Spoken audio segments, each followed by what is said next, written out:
नमस्कार दोस्तों, back to our channel. Friends, मैं आप सबका अपने चैनल स्टॉक्स फॉर लाइफ पे बहुत स्वागत करता हूँ। दोस्तों, ये फिल फैमिली डे फिल्म बस आज 16 जनवरी रही बात भारतीय शेयर बाजार की, तो जी हाँ guys, आज भी हमें थोड़ा सेलिंग का दबाव देखने को मिल रहा है। तो जी हाँ guys, जब से ये महीना स्टार्ट हुआ है, आपको अच्छे से पता है, मर्सीलेसली एफआईएस फिर से नेट सेलर बनते हुए देखने को मिल रहे हैं। और इसी बीच में guys, कोई कंपनी के नंबर्स अनुमान से थोड़े से कम अगर आते हैं, पिटाई होना तय हमें दिखाई पड़ती है। तो जी guys, डीमार्ट के नंबर्स Q3 के शनिवार के दिन आए। बहुत लोगों को पता भी होगा कि नंबर्स अनुमान से थोड़े फीके थे। इसके पीछे क्या कमेंट्री हमें देखने को मिल रही है, सीईओ ने गाइस फाइनली क्या चुप्पी तोड़ी है, और यहाँ पे जो टारगेट्स हमें देखने को मिल रहे हैं, बहुत सारे ब्रोकर्स ने डाउनग्रेड कर दिए हैं। तो डीमार्ट में गाइस कहाँ पे एवरेजिंग करने का मौका है, और कहाँ पे गाइस स्टॉप लॉस आप चाहें तो पुट कर सकते हैं। Long term investment point of view से एक आध बैड क्वार्टर से गाइस कोई भी कंक्लूजन करना सही नहीं है, बिकॉज इसके पहले डीमार्ट ने काफ़ी स्ट्रॉन्ग नंबर्स पेश किए थे। बट अभी के टाइम गाइस समीकरण क्या देखने को मिल रहे हैं, मैं अपनी अनबायस्ड कमेंट्री एज यूजुअल ज़रूर रखूँगा। चैनल फर्स्ट टाइम होंगे सब्सक्राइब कर सकते हैं इस तरह क्वालिटी कंटेंट को सबसे पहले एक्सेस करने के लिए। Now without dealing any for time, let's begin. अब देखें, डीमार्ट ने फाइनली 4000 के लेवल एक आध ट्रेडिंग डे पहले तोड़ दिया था, बिकॉज एफआईएस ने जो माल काटना शुरू किया है। बड़े बड़े गाइस निफ्टी के स्टॉक्स में भी हमें डाउन ट्रेंड मूवमेंट देखने को मिल रहा है। बट इसी बीच में गाइस आपको अच्छे से पता है, Q3 के रिजल्ट की मैं बात नहीं कर रहा हूँ। Q3 के बिजनेस अपडेट गाइस मैंने आपसे साझा किया था सबसे पहले जिस दिन आया था, और मैं बताया था कि मार्केट में जो अनुमान था टॉप लाइन का, उसे 300 करोड़ के आसपास सेल थोड़ा कम डीमार्ट ने दर्ज किया है, जिसकी वजह से मार्केट का सेंटीमेंट थोड़ा खराब इसलिए था बिकॉज इस क्वार्टर में गाइस, ऑनगोइंग क्वार्टर में ओनली 4 एडिशनल स्टोर इस कंपनी ने ऐड किए थे, जहाँ पे मार्केट एक्सपर्ट्स की मानी जाए तो 12 वो एक्सपेक्ट करके चल रहे थे। तो इसी बीच में गाइस मार्जिन्स मैंने उस समय बताया था कि ये देखना बहुत ही इंपॉर्टेंट हो जाता है, बिकॉज डीमार्ट के स्टोर्स में आपको अच्छे से पता है कि जो नॉर्मल एफएमसीजी प्रोडक्ट्स हैं उनके मार्जिन्स ठीक ठाक ही डीमार्ट पोस्ट करती है। बट येस, जो गाइस क्लोथिंग से या फिर फुटवेयर से या फिर जो नॉन एफएमसीजी प्रोडक्ट्स हैं, उनके मार्जिन्स थोड़े स्लो डाउन होने की वजह से इस शेयर में हमें थोड़ी सी प्रेशर इसलिए देखने को मिल रही है, बिकॉज बॉटम लाइन की बात की जाए उसमें थोड़ा सा हमें डेंट दिखाई पड़ रहा है। तो आज गैस 6% के आसपास डाउन था। एनीवेज, आज के गैस डे लो से थोड़ी सी हमें रिकवरी एट द एंड में दिखाई ज़रूर दी है। की बात की जाए, बहुत इंपॉर्टेंट गैस, इसने जो एक ट्रेंड लाइन है उसको ब्रेक करके नीचे की तरफ जो इनके फाइनल एक सपोर्ट बनने की उम्मीद है उसकी तरफ जाता हुआ देखने को मिल रहा है। इसके पहले गैस मैंने बताया था कि ट्रेंड लाइन बहुत ही इंपॉर्टेंट है, जिसको आज के दिन गैस डीमार्ट ने ध्वस्त किया है। अब अभी की बात की जाए तो गैस इसके पहले डीमार्ट का जो लो बना था, फॉर्मेशन वही 3300 के आसपास हमें देखने को मिला था कि गैस उस लेवल पे आएगा या फिर नहीं आएगा। और ये देखना बहुत ही इंटरेस्टिंग हो जाता है कि ब्रोकर्स की रिपोर्ट इस समय डीमार्ट को लेकर हमें क्या देखने को मिल रही है, और सही में नंबर्स बहुत ही ख़राब थे या फिर सही में ठीक ठाक थे, और इसके पहले क्या ऑनगोइंग क्वार्टर को छोड़ के इसके पहले कभी डिस्टर्बेंस हुआ था या फिर नहीं हुआ था, हम लोग को चेक करना बहुत ही इंपॉर्टेंट हो जाता है। सबसे पहले हमें समझ में आना बहुत ही इंपॉर्टेंट है कि हम लोग कोई शेयर पे इन्वेस्ट क्यों कर रहे हैं और उसका लॉन्ग टर्म प्रोस्पेक्ट क्या है।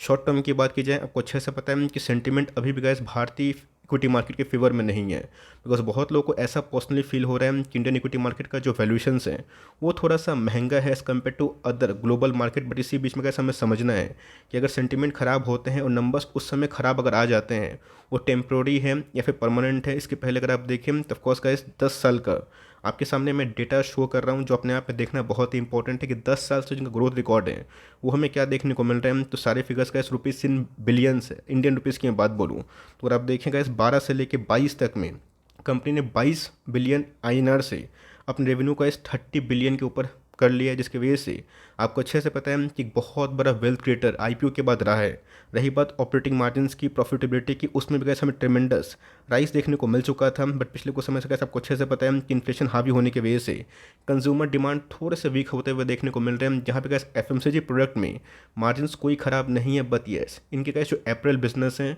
क्लोथिंग बिजनेस से जो एफएमसीजी में नहीं आते हैं, उसमें हमें क्लियरली स्लो डाउन देखने को मिल चुकी है। और यही रीज़न की वजह से कैसे बजाज फाइनेंस ने जब अपने Q3 के बिजनेस अपडेट पब्लिश किए थे, जिसमें गैस मार्केट में थोड़ा सा नर्वसनेस था, थोड़ा कॉशियस बहुत लोग अलर्ट करने की सलाह इसलिए दे रहे थे बिकॉज उनके एयूएम में भी गैस थोड़ी सी अनुमान से गिरावट हमें देखने को मिल चुकी है। ऑफकोर्स गैस इंटरेस्ट रेट बहुत महंगा होगा तो कंज्यूमर डिमांड टूटेगा ही, और फेड गैस चाहता भी यही है, जिसको लेकर मैं बहुत बार कमेंट्री दे चुका हूँ। लेकिन इसके पहले कंपनी ने बहुत ही अच्छा ट्रैक रिकॉर्ड जाहिर किया है। बट इसी बीच में कैसे हमें देखना है अभी के टाइम में क्यूज हमें क्या देखने को मिल रहा है, ब्रोकर्स क्या बोल रहे हैं, और हमें अगर एवरेजिंग करनी है तो कौन से लेवल्स पे एवरेजिंग करना आपके लिए लॉन्ग टर्म में ज़्यादा अल्फा को जनरेट कर सकता है। पहले गाइस की हाईलाइट पढ़ना बहुत ही इंपॉर्टेंट है। मार्केट में गाइस सिर्फ ऊपर से नंबर्स पढ़ेंगे आपको समझ में नहीं आएगा।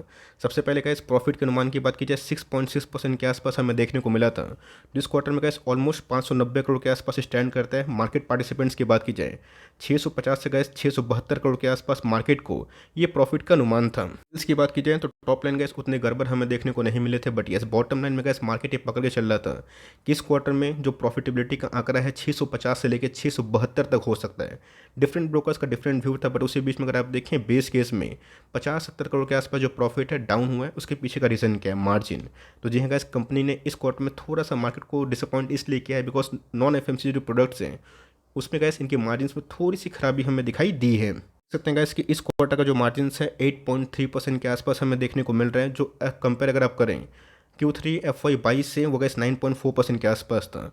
तो ऑनगोइंग कंडीशन को देखने के बाद गैस मार्केट पार्टिसिपेंट ने 9.4% के आसपास नहीं बल्कि 9.1% के आसपास मार्जिन उम्मीद किया था, जो गैस अनुमान से लगभग 1% डाउन है। और यही रीज़न है गैस कि डीमार्ट के प्रॉफिटेबिलिटी में एक डाउनसाइड देखने को मिली। ऑल्दो गैस टॉप लाइन ठीक ठाक हमें देखने को मिला। और इनके गैस CEO ने जो कमेंट्री की है वो बहुत ही इंपॉर्टेंट है कि FMCG और जो स्टेपल सेगमेंट है उन्होंने इनके बिजनेस को आउट परफॉर्म किया, मतलब उम्मीद से काफ़ी अच्छे मार्जिन्स वहाँ पे निकले जो कि डेली प्रोडक्ट में यूज़ होते हैं। बट येस जो अप्रैल है ग्रॉस मार्जिन्स की बात की जाए जिसमें सब कुछ ऐड होता है जो नॉन FMCG में आता है, उसमें थोड़ी सी डिमांड है। उनके आउटलुक में थोड़ी स्लो डाउन होने की वजह से मार्जिन्स में थोड़ा सा इम्पैक्ट हुआ, जिसकी वजह से FMCG और नॉन FMCG का इस प्रोडक्ट को जोड़ने के बाद मार्जिन्स कटौती हमें देखने को मिली। ऑल्दो FMCG प्रोडक्ट्स की बात की जाए तो वॉल्यूम्स उनके थोड़े से बढ़ते हुए देखने को मिले। और इसी की वजह से प्रॉफिटेबिलिटी का जो आंकड़ा है वो थोड़े से गड़बड़ इसलिए हुए बिकॉज ओवरऑल अगर आप देखें FMCG प्लस नॉन FMCG इसकी वजह से ही थोड़े से हमें जो नंबर्स म्यूटेड दिखाई पड़े। और इसी को लेकर गैस इनके जो CEO हैं नेवाल साहब ने, उन्होंने जो MD भी हैं, इन्होंने इधर पे गैस एक बहुत बड़ा स्टेटमेंट ज़रूर दे दिया है। की बात की जाए तो बहुत सारे ब्रोकर्स ने गैस अपने स्टैंड को या तो न्यूट्रल दिया है या फिर सेल की रेटिंग को थोड़ा सा इन्हेंस कर दिया। इसके पहले गैस आपको याद भी होगा कि 4200 के आसपास डीमार्ट था। Q2 के मैं नंबर्स की बात बोल रहा हूँ। और उसके बाद गैस वो स्टॉक गिर के बहुत ही गिरा था। वहाँ पे गैस HDFC सिक्योरिटीज़ ने 2800 के आसपास टारगेट दिया था और वहाँ से गैस स्टॉक ने बाउंस बैक करके 4600 के आसपास भी जो टारगेट्स हैं वो अचीव किया था। तो मार्केट में गैस ऐसा नहीं कि ब्रोकर्स ने जो टारगेट प्राइस मेंटेन किया है 3550 या फिर मॉर्गन स्टैनली की बात की जाए 3800, तो एकदम लकीर है, नहीं गिर सकता। मार्केट में सेंटीमेंट थोड़ा सा खराब है। FIS क्या इंटेंशन लेके मार्केट में अभी के टाइम बिकवाली कर रहे हैं ये सिर्फ और सिर्फ गैस वही जानते हैं। बट इसी बीच में अच्छी कंपनी जो मैंने आपको 10 साल का चार्ट दिखाया जो एकदम लॉन्ग टर्म अच्छी खासी कंपनी बन सकती है और उसके अंदर ग्रोथ भी इंडिया के डेमोग्राफी में काफ़ी फिट बैठता है। तो वहाँ पे गैस एक आध क्वार्टर के रिजल्ट से आप जस्टिफाई नहीं कर सकते हैं कि कंपनी के जो प्रॉफिट थोड़े डाउन हुए हैं वो लॉन्ग टर्म में डाउन नहीं होते चले जाएंगे। इनके पास एक ऐसे बहुत बड़ा हथियार ये है कि लॉन्ग टर्म में पूरे इंडिया में अपने प्रेजेंस को और भी मजबूत कर सकते हैं। तो ब्रोकर्स की बात की जाए बहुत सारे ब्रोकर्स का स्टैंस या तो न्यूट्रल है या फिर सेल है, बट बहुत ही कम ब्रोकर्स ने इधर पे बाई रेटिंग को इनिशिएट की है। सो हमें ये फोकस करना है कंपनी के प्रोफाइल कैसे हैं, कंपनी के प्रोमोटर कैसे हैं, कंपनी का वैल्यूएशंस अभी के टाइम क्या स्टैंड कर रहे हैं। इसके पहले गैस हमने ह्यूमंगस सेल ऑफ देखी थी 3200-3300 के आसपास गया था। आप देख सकते हैं कि एक साल लो की बात की जाए ये गैस जून के महीने की मैं बात बोल रहा हूँ, बट उसके बाद हमें एक बहुत ही अच्छी खासी शार्प रिकवरी दिखाई ज़रूर दी है। कंपनी के मार्केट कैप की बात की जाए बड़ी कंपनी है तो डिज़र्व भी करती है कि नंबर्स थोड़े ख़राब अगर आते हैं तो पिटाई भी हो जाएगी। लेकिन दोस्तों कंपनी के CMP की बात की जाए अपने एक साल लो से बहुत ही नज़दीक हमें देखने को मिल रहा है। कंपनी का वैल्यूएशन का एक समय 170 के PE पे था, अभी के टाइम 102 के आसपास है। तो अभी भी गैस स्टिल ये बहुत एक्सपेंसिव स्टॉक है, बट मुझे लगता है गैस कि इस कंपनी में जो एक्सपेंसिव का दम है वो आने वाले कल में और भी कंटिन्यू होगा। शॉर्ट टर्म में गैस सेंटीमेंट ख़राब होने की वजह से बहुत सारे स्टॉक्स जो पहले बहुत ही हाई PE पे ट्रेड करते हैं जिनके अंदर बिजनेस मोट हैं उसमें पिटाई ज़रूर होती है, बट हमेशा गैस ग्रोथ स्टॉक नहीं पिटेंगे। अभी के टाइम PSU स्टॉक का टाइम है, लो PE स्टॉक का टाइम है, बट गैस की जो चक्र है ये जो साइकिल है ये जरूर रोटेट होगा। जहाँ पे गैस हाई PE स्टॉक जो अभी के टाइम दब रहे हैं उसमें रिकवरी देर फिर सेवर ज़रूर देखने को मिलेगी बिकॉज इनके ROC की बात की जाए ROE की बात की जाए साइज़ को देखे क्वाइट इनलाइन दिखाई पड़ते हैं। क्या बताया गैस कि जो कंपनी हाईएस्ट एवर सेल्स करती है, यस मार्केट में गैस अनुमान हमेशा प्लस माइनस होता है। अनुमान की बात की जाए तो बहुत सारी कंपनीज कभी अनुमान को बीट करती है और नहीं भी बीट कर पाती है। आपने देखा कि निफ्टी IT को लेकर बहुत लोग बेरिश थे और इसके पहले भी गैस में बताया था कि बॉटम आउट कंडीशन इमर्ज आने वाले कल में हो सकती है बहुत बेरिश गैस। मैं अब निफ्टी 80 को लेकर नहीं हूँ।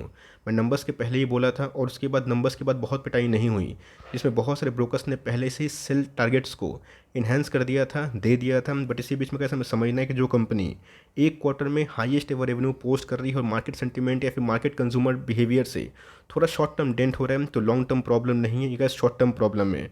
और यहाँ पे गैस जीतेगा वही जिनके अंदर ट्रिमेंडस पोटेंशियल है अपने होल्डिंग को लॉन्ग टर्म तक कंटिन्यू करने का। 8% के आसपास ऑपरेटिंग मार्जिन थे जो इस क्वार्टर में लो को 9% के आसपास लगे थे, जिसकी वजह से प्रॉफिटेबिलिटी में हमें 50-70 करोड़ के आसपास डिक्लाइन देखने को मिल रहा है। बट मेरा ऐसा मानना है कि इसकी लॉन्ग टर्म ही कंपनी जैसे ही सेंटीमेंट ठीक होंगे, वर्ल्ड मार्केट में इंटरेस्ट रेट काफ़ी कम होगा, कंज्यूमर बिहेवियर गैस और भी बढ़ चढ़ के इंडिया के ग्रोथ स्टोरी में पार्टिसिपेट कर सकता है। गैस जो कंपनी 20% के आसपास ग्रोथ, 25% के आसपास ग्रोथ विटनेस करती है वो बहुत ही पसंद है। इस क्वार्टर में गैस इनके टॉप लाइन 25% के आसपास ग्रो हुए हैं, जो मेरे हिसाब से गैस बहुत ही अच्छी है। 3 साल पे अगर आप ध्यान दें तो यहाँ पे गैस कोविड पैंडेमिक था जिसकी वजह से प्रॉफिटेबिलिटी और टॉप लाइन थोड़ी सी डाउन थे। बट अभी के टाइम में अगर आप देखें टीटीएम में गैस जो कंपनी 30% 40% के आसपास ग्रोथ कर रही है और हाई पी होने की वजह से उनको एक मौका मिल रहा है कि सेल ऑफ को कंटिन्यू करें। वहाँ पे घबराने की बात नहीं है, बिकॉज इनके आरओई की बात की जाए काफ़ी कंसिस्टेंट है। मुझे लगता है कि इसकी जो लेगेसी है अच्छे प्रमोटर की, अच्छे बिजनेस की, लॉन्ग टर्म तक ज़रूर कंटिन्यू होने वाली है। बिकॉज डेट का कोई बहुत बड़ा बर्डन नहीं है, कंपनी के पास रिजर्व्स भी काफ़ी अच्छे हैं, कंपनी का बिजनेस मॉडल ग्राउंड पे बहुत मजबूत है। अब 1-2 क्वार्टर गैस खराब कंपनी नंबर पेश करती है बिकॉज ऑफ मार्जिन्स या फिर हाई इन्फ्लेशन प्रेशर, ये गैस जस्टिफाई नहीं करता है कि आप उसको जल्दी बेच से। बिकॉज अगर आप एक लॉन्ग टर्म का नजरिया रखे हैं तो बहुत बार गैस क्वार्टरली रिजल्ट में आपको डिसअपॉइंटमेंट देखने को मिलेंगे। बट घूम फिर के गैस जब सेल ऑफ खत्म होगा, अच्छी कंपनी अपने डिजर्विंग प्राइस पे ज़रूर जाएगी। तो कंपनी के पास जो प्रोमोटर होल्डिंग दिखाई पड़ती है वो आउटस्टैंडिंग है, 75% के आसपास प्रोमोटर गैस खुद ही होल्ड करके रखे हैं। एफआईएस ने थोड़ा सा स्टेक काटा है बट उनके पास भी स्टेक जो है वो ठीक ठाक है। डीएस ने गैस अपनी होल्डिंग को बढ़ाई है और पब्लिक की होल्डिंग थोड़ी सी 0.1% बढ़ते हुए दिखाई ज़रूर दी है। गैस बहुत ही इंपॉर्टेंट जो आंकड़े हैं मैं आपको दिखाना चाहूँगा, बिकॉज 4000 का इस इंपॉर्टेंट लेवल इसने हाल ही में ही तोड़ने की कोशिश की थी, जिसकी वजह से एक डाउन साइड एक्सपेक्टेड थी। और दोस्तों आज गैप डाउन ओपनिंग के संग इस कंपनी में अच्छी खासी सेल ऑफ की कंडीशन दिखाई ज़रूर दी है। और आप ध्यान से मॉनिटर करें, इसको ऑब्जर्व करें, आपको समझ में आ जाएगा कि कौन कौन से लेवल्स आपके लिए एवरेजिंग करने के लिए बहुत अच्छे मोमेंट हो सकते हैं। जैसे आपका एवरेज प्राइस बहुत ज़्यादा है तो यहाँ पे थोड़ा सा कॉशियस रहिएगा कि अगर एक साल जो लो है उसके आसपास मिलता है जिसका भाव 3400 3350 के आसपास है, वहाँ थोड़ा सा एवरेज कर ले। मार्केट को कैसे टाइमिंग करने की गलती ना करें, स्टॉक हो सकता है कि और भी गिर जाए। और उसके बाद जो बोलिंजर बैंकर मीडियन है वो तो गैस तोड़ ही चुका है, उनके लोअर बैंड पे अभी आ जाए जिसका डेविएशन गैस वही 500-600 पॉइंट फ्रॉम द सीएमपी हो सकता है। बिकॉज अगर आप देखें जब से गैस इनकी आईपीओ आए हैं तब से गैस मनी फ्लो इंडेक्स इतना ओवरसोल्ड नहीं हुआ है जितना गैस अभी के टाइम हो रहा है।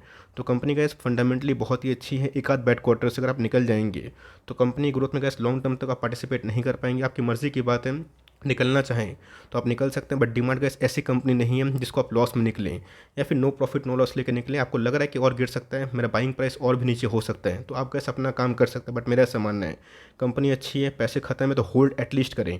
और पैसे हैं तो मेरे हिसाब से गैस फ्रॉम सीएमपी हर एक 200 के पॉइंट के फॉल पे आप चाहें तो धीरे धीरे छोटी छोटी जो चंक्स क्वांटिटीज़ हैं उसको पोर्टफोलियो में ऐड कर सकते हैं। आपका क्या व्यू है कमेंट बॉक्स में गैस ज़रूर ड्रॉप करना ना भूले। तो गैस मिलते हैं जल्दी ही, तब तक के लिए bye. Thanks for listening friends, God bless you all.